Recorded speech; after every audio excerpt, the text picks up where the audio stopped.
네, 2025년 12월 21일 일요일에 공개되는 영상입니다. 수정된 버전으로 공개되는 것인데 이와 관련해서는 처음부터 전해드리는 챕터에서 자세하게 전해드립니다.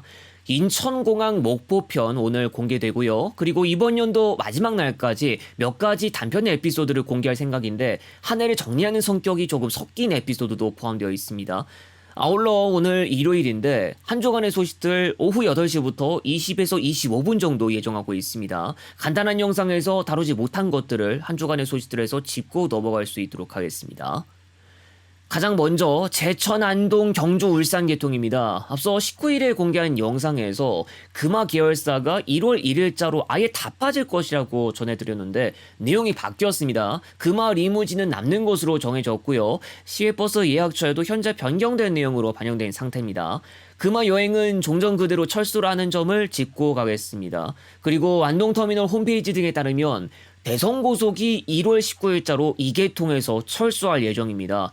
대성고속은 예천과 경북도청에 경유하지 않는 대신 영주를 경유하고 있었고요. 그래서 그날 이후로 영주 울산 가는 오직 중앙선 경유 열차 계통으로만 이동할 수 있습니다. 청량리 부정간 KTX 이음의 최초 등장 이후로 경쟁력이 밀리기 시작했고 또 조만간 증해도 예정되고 있습니다. 제천시에서 울산광역시까지 시외버스를 타면 4시간 30분가량인데 안 그래도 중간 경유지가 좀 있고요. KTX 이음을 타면 2시간 이상만 투자하면 되는 데다가 요금도 싼 게 비교됩니다. 앞으로 시외버스는 가능성의 여부가 불투명해 보이고 철도 단독 공급만 이루어질 가능성도 무시는 못할 것 같습니다.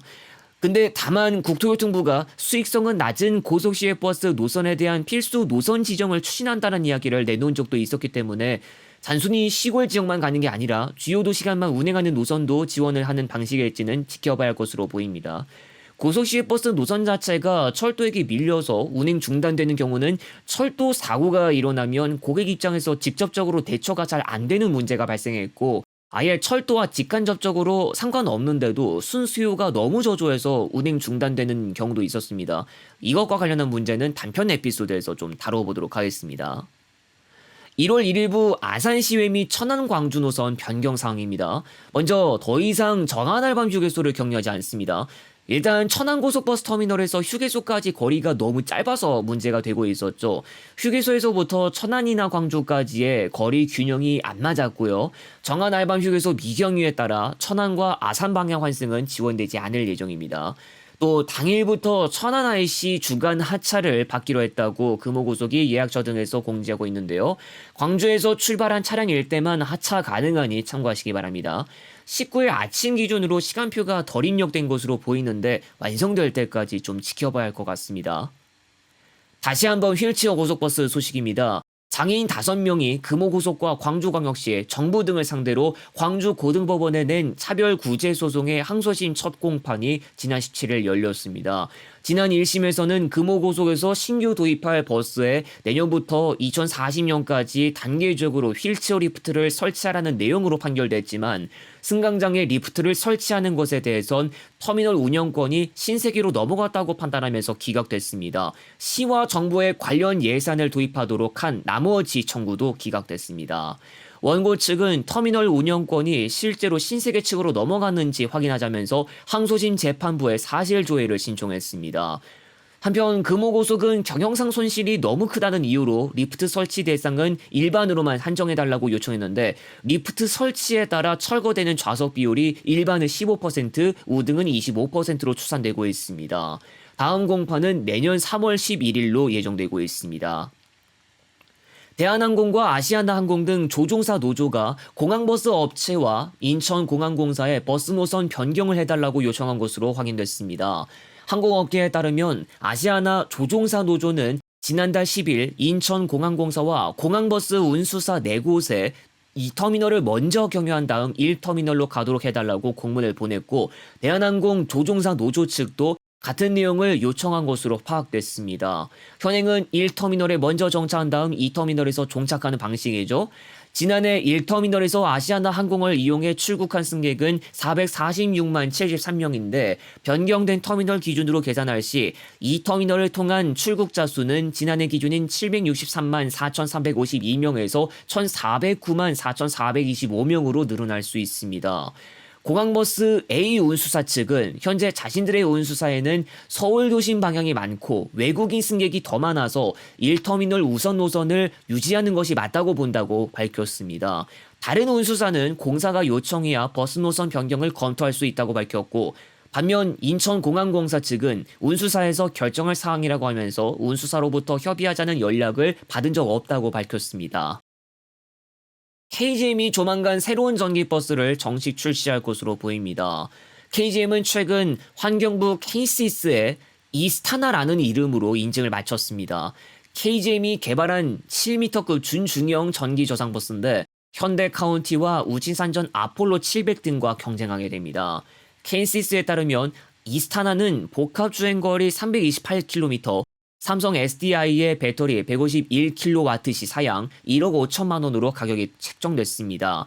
한편 영어 한 글자만 달라진 이스타나라는 이름은 쌍용 자동차의 승합차로서도 널리 알려진 바 있었죠.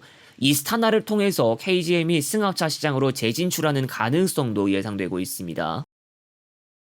철도 차량 제작사 다원시스를 둘러싼 논란이 여전히 지속되고 있습니다. 금융감독원 전자공시에 따르면 다원시스는 코넥스 상장사 AMCG가 진행하는 15억 원 규모의 제3자 배정 김영식 상환전환 우선주 유상증자에 참여하기로 결정했습니다. 의료기기를 만드는 AMCG의 최대 주주는 서상구 전 다원시스 사장이고요. ITX 마음 납품 지연 등 숱한 논란을 불러일으킨 다원시스가 지난 국정감사에서 질타를 받았는데, 당시 박선순 대표는 자금 조달과 주요 자산, 계열사 매각 등을 통해 2027년 6월까지 납품하겠다고 밝혔지만 비주력 투자를 단행하면서 경영인식에 문제가 있다는 지적이 나오고 있죠. 또 철도사업부 팀장이 납품업체 선정 대가로 약 8천만 원을 받은 혐의로 지난 3월에 처벌받은 경우도 벌어졌는데, 직원 비리 문제에 대해선 다원시스가 직접적인 답변을 회피한 것으로 전해졌습니다. 그런 와중에 신사옥을 짓겠다고 하는 등 방만경영 논란도 이어지고 있는데요.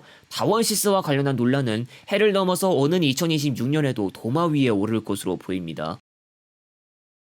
지난 11일로 예고됐던 전국철도 노조의 파업이 한국철도공사와 잠정 합의를 맺고 파업을 우선 접으면서 일단 숨을 돌렸죠. 성과급 정상화 등과 관련해서 기획재정부 공공운영위원회로의 안건 상정 상황 등을 기다리고 있었는데요. 지난 18일 철도노조가 파업을 다시 한번 예고하고 나섰습니다. 오는 23일 오전 9시부터 파업에 돌입하는데, 노조 측은 정부 측에서 약속을 이행하지 않는다고 입장을 밝혔습니다. 지난 16일 감사원은 공훈위에서 자율적으로 결정할 사항이라고 기재부에 의견을 보냈고, 기재부는 기본급 80% 기준으로 산정된 의결 사항을 감안해 성과급 100%가 아닌 90%까지만 상향하는 것으로 오는 23일 공훈위의 안건을 상정할 것으로 알려졌습니다. 한국철도공사는 오는 23일로 예고된 파업을 대비하는 긴급 비상대책회의를 열었습니다. 앞서 이야기했듯 파업이 예고됐는데 당일까지 3일밖에 남지 않았습니다. 이번에는 파업이 일어날 가능성이 높을 것 같다는 이야기가 나오고 있고, 장기화되는 것도 아니냐는 말도 나오고 있는데요. 크리스마스나 연말 연시 휴가 등을 위해서 시외로 이동하실 분들은 대비가 필요할 것 같습니다. 다시 한번 오늘 일요일 한 주간의 소식들 오후 8시부터 20에서 25분 진행합니다. 단편이나 간단한 영상은 다음 평일 중에 다시 찾아옵니다.